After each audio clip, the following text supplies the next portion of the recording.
में ये चैलेंज दिया गया था कि 100 क्रॉस नहीं करेंगे, हम 100 क्रॉस चेक कर चुके हैं और अब हम मैजिक फिगर भी क्रॉस करेंगे।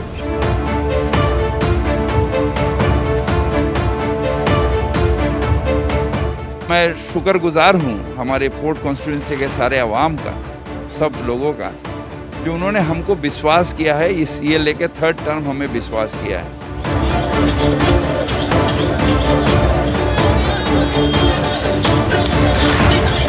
बीजेपी धीरे धीरे आगे आएगा और बीजेपी सरकार बनाएगा पश्चिम बंगाल में।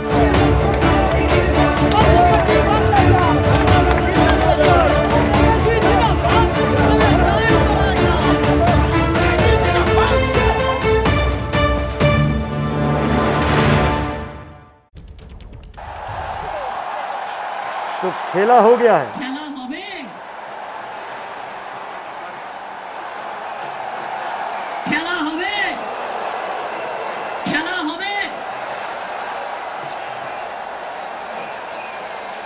पश्चिम बंगाल में खेला हो गया है।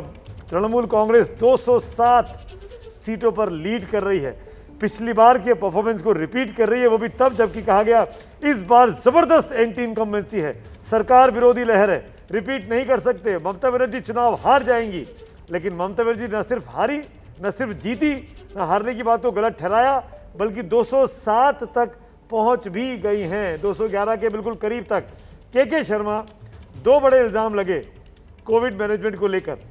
मैं चाहता हूं कि आप जवाब दें, और ये सवाल इसलिए पूछे जाएंगे कि देश कोरोना में जूझ रहा था, आप लोग चुनाव में व्यस्त थे। नहीं, ठीक है, ये आरोप लगाने वाले आरोप लगाते रहे, लेकिन देश के सामने बहुत सी चीजें स्पष्ट हैं कि केंद्र सरकार ने निश्चित रूप से इसकी तैयारी की थी। जहां राज्यों को तैयारी करनी थी उसकी भी जानकारी उन्होंने दिया था, और अपने स्तर पर। लेकिन अभी मैं वामपंथ की एक जो महिला नेत्री है, मैं उनकी बात सुन रहा था। उसमें उन्होंने कहा कि हम तो बंगाल में इसलिए बैक हो गए क्योंकि हम चाहते थे कि भाई ये सांप्रदायिक पार्टियां आगे न बढ़ें। तो इसका मतलब तो स्पष्ट था कि इनका कोई ना कोई वहां पर तृणमूल कांग्रेस के साथ में कांग्रेस हो या वामपंथी कम्युनिस्ट पार्टी हो, इनका कोई अपरोक्ष रूप से गठबंधन निश्चित तौर से रहा होगा। और उसका खुलासा आज वो यहाँ पर कर रही हैं, ये कहते हुए कि हम तो वहाँ चुनाव ही नहीं लड़ना चाहते थे, हम तो चाह रहे थे कि भाई इसमें रहें, और इसीलिए शायद ये स्पष्ट हुआ है। यार, एक बात जरूर अभिज्ञान जी ने कही, मैं उसका भी उत्तर रखना चाहूंगा। उन्होंने कहा कि बुरी तरह हारी भाजपा यहाँ पर। अभिज्ञान जी, ठीक है, आपका विश्लेषण है, मुझे लेकिन मैं इससे सहमत नहीं हूँ आपके विश्लेषण से, क्योंकि हम 3 सीट की वहाँ पार्टी होते थे। लक्ष्य हमारा ऊंचा हमेशा रहा है, आक्रामक चुनाव प्रचार करना भी हमारी रही है, शैली भी रही है, और ऊंचा लक्ष्य लेके हम आगे बढ़ते हैं। अभी जो परिणाम दिख रहे हैं, मैं इससे अभी संतुष्ट नहीं हूं, क्योंकि मैं इंतजार निश्चित तौर से करूंगा। लेकिन आपने जो बुरी हार की बात की, तो हम 3 से अभी के डाटा पर ही भी देखें तो हम 3 से 81 हैं। तो हम वहां पर जो बढ़त हमने ली है उस जगह पर, और अपने जो लोग हमारे जीते हैं उसके आगे भी हम जाएंगे। लेकिन आप यदि इसको बुरी हार कहते तो आपका भी। अभिज्ञान प्रकाश हाथ उठा रहे हैं आपकी बात पे। अभिज्ञान। हाँ, अरे बहुत जल्दी से देखिए, ये मैं पहले भी, थोड़ी देर पहले भी ये लॉजिक सुन रहा था, बल्कि सारा डाटा लेके सुमित, हमने आपने जो पोल्स किए आपके प्रोग्राम्स में रहा, वो लेकर मैं बैठा हुआ हूँ। पहले भी कहा था, छठे फेज के बाद इम्पैक्ट नजर आया कोरोना का, उसके बाद से बीजेपी की स्थिति क्या बनी। तो बार बार इस चीज़ को लेकर अब बीजेपी आर्ग्यूमेंट लेकर आई है कि 2019 हम नहीं देखेंगे, हम 2016 में जो 3 सीट आई थी उससे हर चीज़ की तुलना करेंगे, ताकि हमारी परफॉर्मेंस बहुत ही रिमार्केबल नज़र आ जाए। तो ऐसा होगा नहीं। सबसे पहले जहां पर बीजेपी ने वाकई रिमार्केबल परफॉर्मेंस की थी, जो कि 2019 था, 40% तक इनका वोट चला गया था, 18 इनको सीटें लोकसभा की आ गई थी, उसको बेंचमार्क बनाया जाएगा। तो इसीलिए उसको देखते हुए मैं फिर दोहरा रहा हूं कि ये बहुत बुरी हार है भारतीय जनता पार्टी की।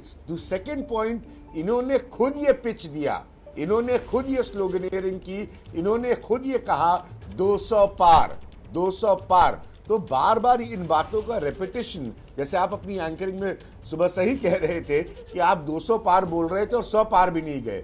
तो अगर ये खराब प्रदर्शन नहीं है किसी चुनाव में राजनीतिक दल का, तो फिर कौन सा खराब प्रदर्शन होता है अगर आप पिछले चुनाव से उसकी तुलना करें? तो ये पॉइंट बहुत स्पष्ट है।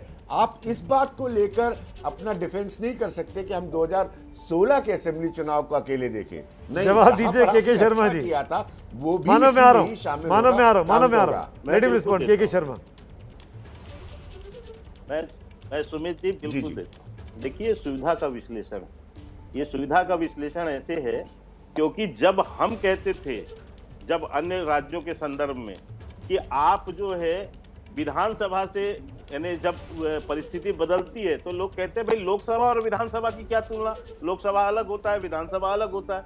अब जब ऐसी परिस्थिति बनती है तो फिर आ जाते हैं नहीं साहब लोकसभा बेंचमार्क होगा और विधानसभा जो है वो बेंचमार्क नहीं होगा। तो ये जो सुविधा का विश्लेषण ये कर सकते हैं, इसमें कोई भी विश्लेषणकर्ता अपने रूप से कोई भी पक्ष इसमें रख सकता है, लेकिन ऐसे मैंने बहुत से विश्लेषण सुने हैं पिछले 15-20 वर्षों के अंदर में, जब से मैं मीडिया के क्षेत्र में हूँ। तो ऐसे भी मैंने बहुत से विश्लेषण सुने कि नहीं विधानसभा से विधानसभा सब अपनी बातों को और इसके बाद अपने पसंद के तर्कों के आधार पर साबित करते हैं। के शर्मा जी, आप भी वही करते हैं, आप भी वही कर रहे हैं। उसमें क्या है, आपका भी सुविधा का विश्लेषण है। सब अपना काम वही करते हैं। लेकिन कमिंग टू द पॉइंट, देखिए अभिज्ञान, एक minute, coming to the point, जो ज्यादा जरूरी है वो ये कि इस देश में चुनाव निपट गया, जनता ने अपना फर्ज निभा दिया। अब जनता का कर्ज आप लोग कब उतारेंगे? आपके ऊपर जनता का कर्ज है। जनता ने आपको वोट दिया है, आपका आधा ग्लास भरा हुआ है पश्चिम बंगाल में, आप असम में सरकार बना रहे हैं, आप पुडुचेरी में सरकार बना रहे हैं, केरल में आपकी एंट्री हो रही है। अब के शर्मा, ये जिम्मेदारी आपकी है कि जनता को कोविड के राक्षस से निजात दिलाएं और जनता को जल्दी से जल्दी वैक्सीन लगवाएं। एकमात्र तरीका है वैक्सीन जिसके जरिए देश बच सकता है, वरना हम सब खत्म हो जाएंगे, हम सब खत्म हो जाएंगे। हम देखिए उम्मीद जी, मैं आपके सुझाव का पूरी तरह से जो है स्वागत भी करता हूं और ये भी कहता हूं कि निश्चित तौर से केंद्र सरकार इस कार्य में बहुत गंभीरता के साथ लगी हुई है। स्वयं आप देख रहे हैं प्रधानमंत्री जी निरंतर जो है बैठकों करके और नए नए स्टेप क्या उठाए जा सकते हैं, क्या क्या और संभावनाएं बन सकती हैं, हर क्षेत्र में जो है प्रतिदिन उसमें। आज भी ऑक्सीजन के संदर्भ में आज देखा, सुबह पीएम साहब ने बैठक किया है, बैठक करके उसमें नई चीजें लाने की बात हुई है, कुछ नए प्लांट लगाने की बात हुई है कि लगाना है, और ये सारे चीज़ों के लिए क्या और सहयोग हो सकता है। वैक्सीनेशन के संबंध में मैं आपको बताना चाहता हूँ, वैक्सीनेशन के संदर्भ में भी लगातार जो है बातचीत हो रही है और जिस ढंग से गाइडलाइन आ रहे हैं जो उस पर भी विचार चर्चा हो के बहुत जल्दी के शर्मा जी, आप वैक्सीन की बात करें, आधार पूनावाला को हिंदुस्तान छोड़ के लंदन जाना पड़ा, सीरम के मालिक को डर के मारे, उनको धमकियां मिल रही हैं, हम उनको तो प्रोटेक्शन दे नहीं पा रहे हैं।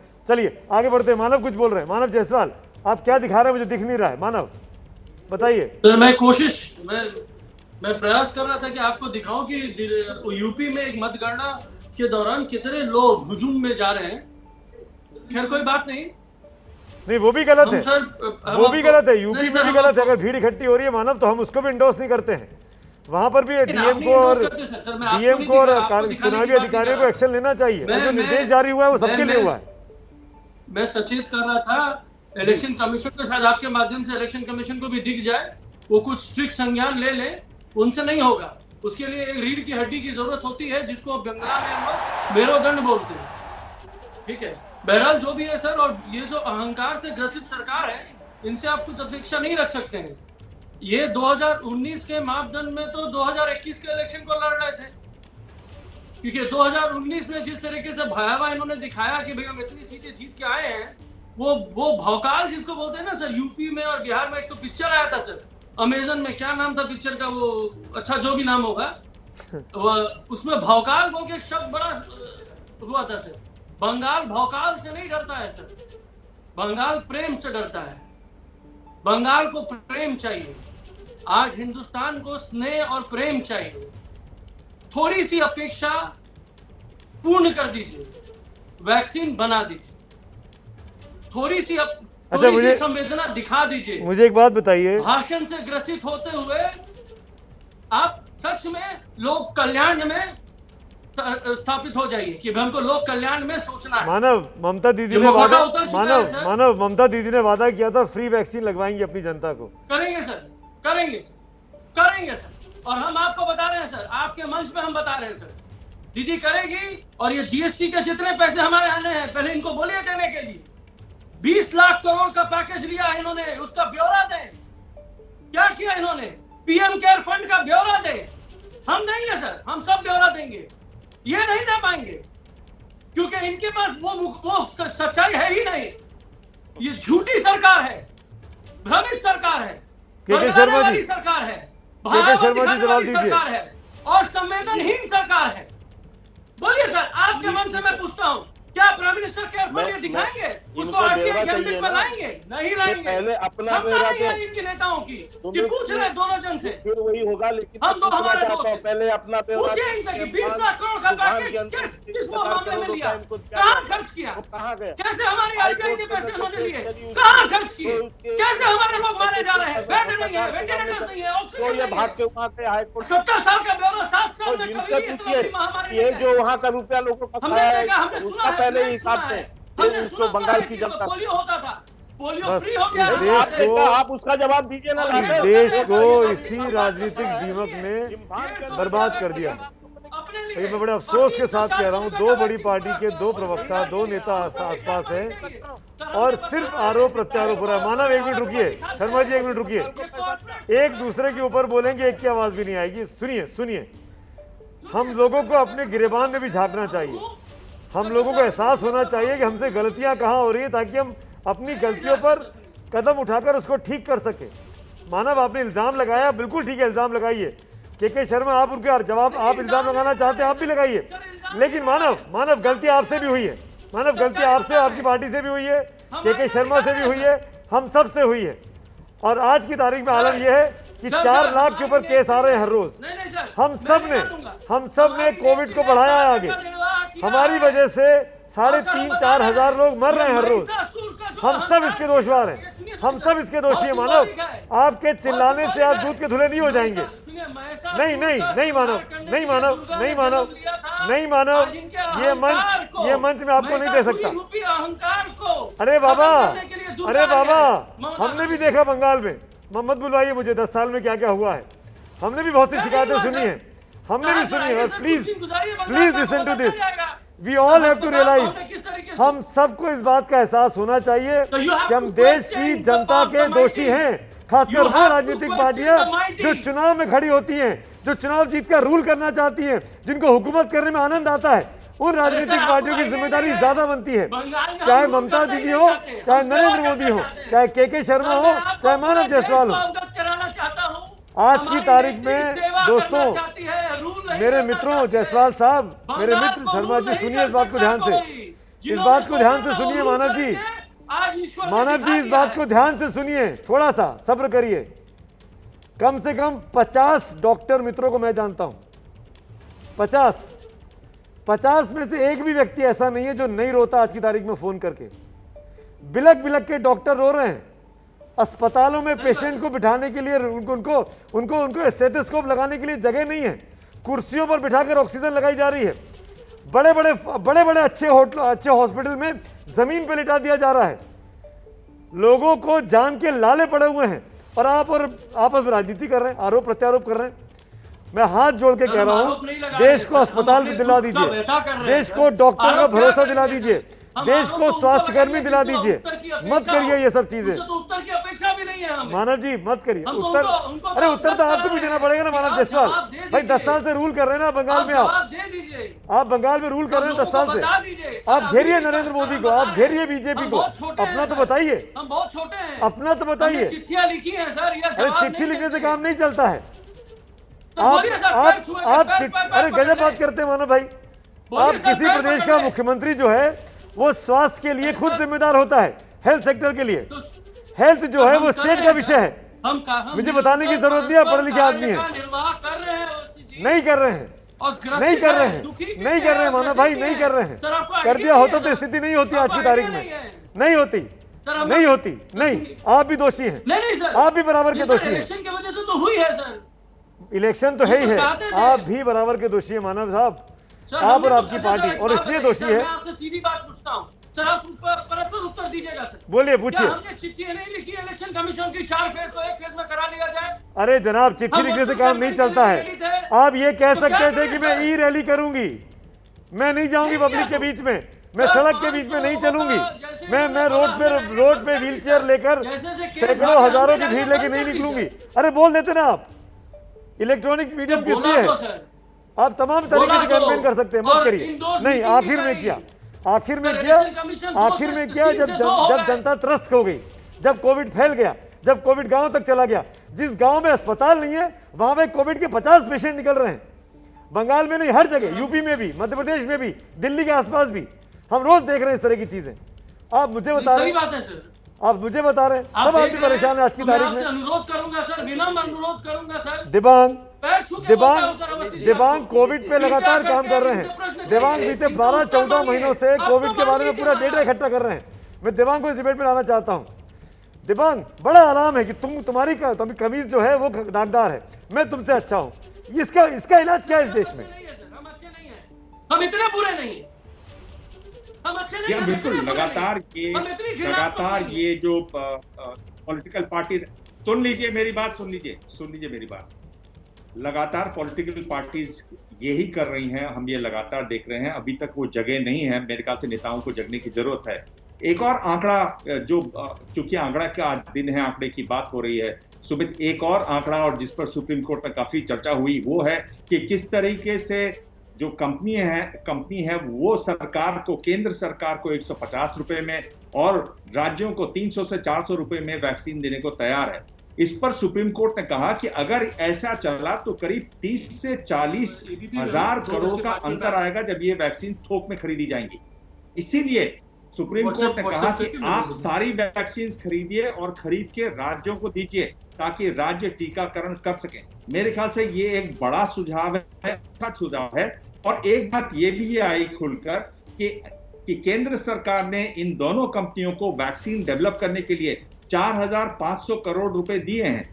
3,000 करोड़ रुपए सीरम इंस्टीट्यूट को और 1,500 करोड़ रुपए भारत बायोटेक को। सुप्रीम कोर्ट का कहना है कि अगर हमने उनको इतने पैसे दिए हुए हैं तो उन वैक्सीन पर हमारा भी अधिकार है।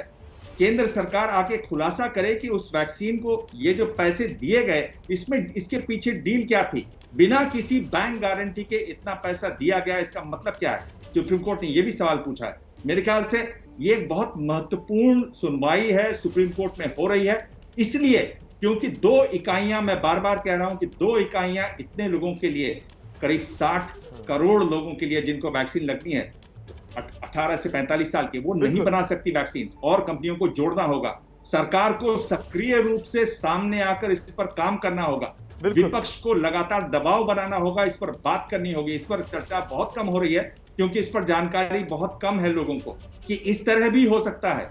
जैसे अभी बीजेपी प्रवक्ता ने कहा कि भाई हमारे पास वो राइट्स ही नहीं है। सरकार चाहे तो वो राइट्स अपने हाथ में ले सकती है। आप राइट्स हाथ में लीजिए, वैक्सीन सब और वैक्सीन मैन्युफैक्चरर्स को बनवाइए, दिलवाइए और फिर टीकाकरण करवाइए। इसमें ये छोड़ दीजिए कि इन राज्यों को देना है क्योंकि इसमें हमारी सरकार है, इन राज्यों को नहीं देना है क्योंकि यहाँ सरकार नहीं है। इस तरह की जो चीजें आ रही हैं उससे ऊपर उठने की जरूरत है। क्योंकि कोरोना जो मार कर रहा है वो पार्टी नहीं देख रहा है, वो धर्म नहीं देख रहा है। बिल्कुल दिबांग, हमने देखा तमाम कोर्ट्स के जो ऑब्जर्वेशन आए, किसी भी राज्य का क्यों ना हाई कोर्ट हो, किसी भी राज्य का, वो जाहिर तौर पर कहीं ना कहीं ये इशारा करता रहा कि उसकी अपनी राज्य सरकारें काम नहीं कर पा रही है।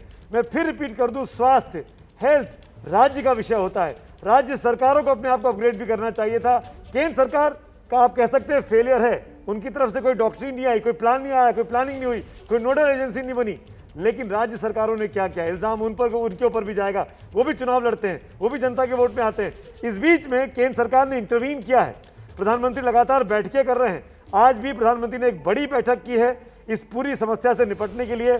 उसका अपडेट दे रहे हैं मेरे सहयोगी विकास भदौरिया।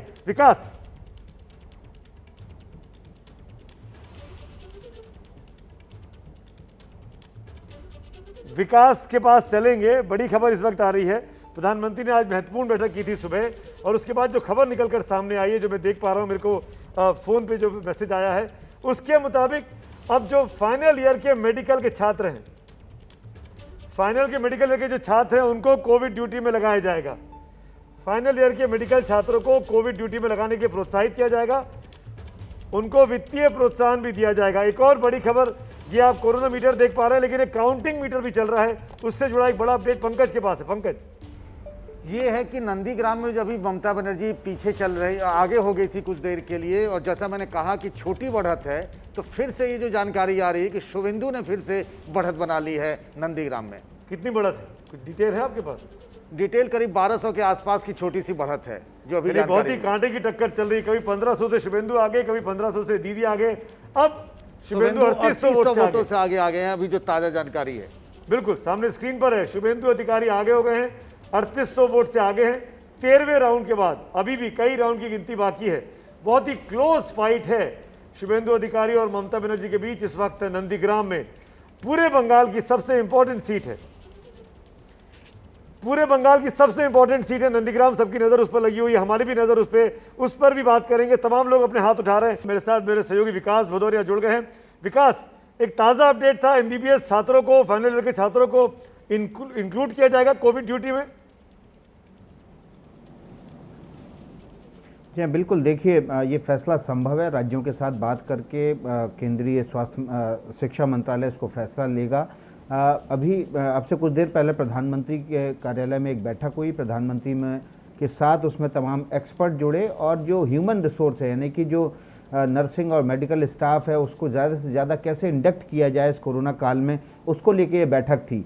इस बैठक में आखिरी फैसला राज्यों की सहमति के साथ लिया जाएगा, लेकिन ये दो संभावित फैसले हैं। एक, नीट की परीक्षा में देरी की जा सकती है। इसके अलावा जो फाइनल ईयर के एमबीबीएस के और नर्सिंग के छात्र हैं उनको कोविड ड्यूटी में इंडक्ट किया जा सकता है, कोविड ड्यूटी में शामिल किया जा सकता है। एमबीबीएस फाइनल ईयर की परीक्षाओं को जल्द करवाया जा सकता है ताकि उन डॉक्टर्स को जल्दी से जल्दी कोविड ड्यूटी में तैनात किया जा सके। और इसके अलावा एक और फैसला लिया जा सकता है कि जो भी nursing staff, medical staff Covid duty के लिए आगे आएगा और उसमें सेवाएं देगा, उसको सरकारी नौकरियों में और उसको वित्तीय प्रोत्साहन दिया जाएगा, यानी कि इंसेंटिव दिए जाएंगे। तो ये जो संभावित फैसले हैं ये मेरे ख्याल से 1-2 दिन में हो सकते हैं, उसका ऐलान सरकार की तरफ से किया जा सकता है।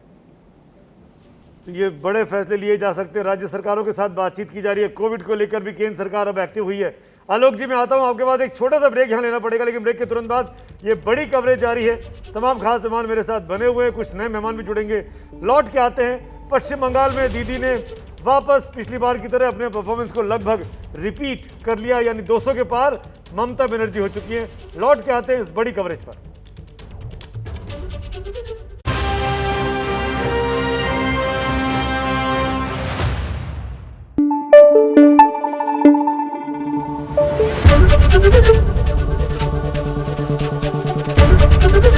एबीपी न्यूज आपको रखे आगे।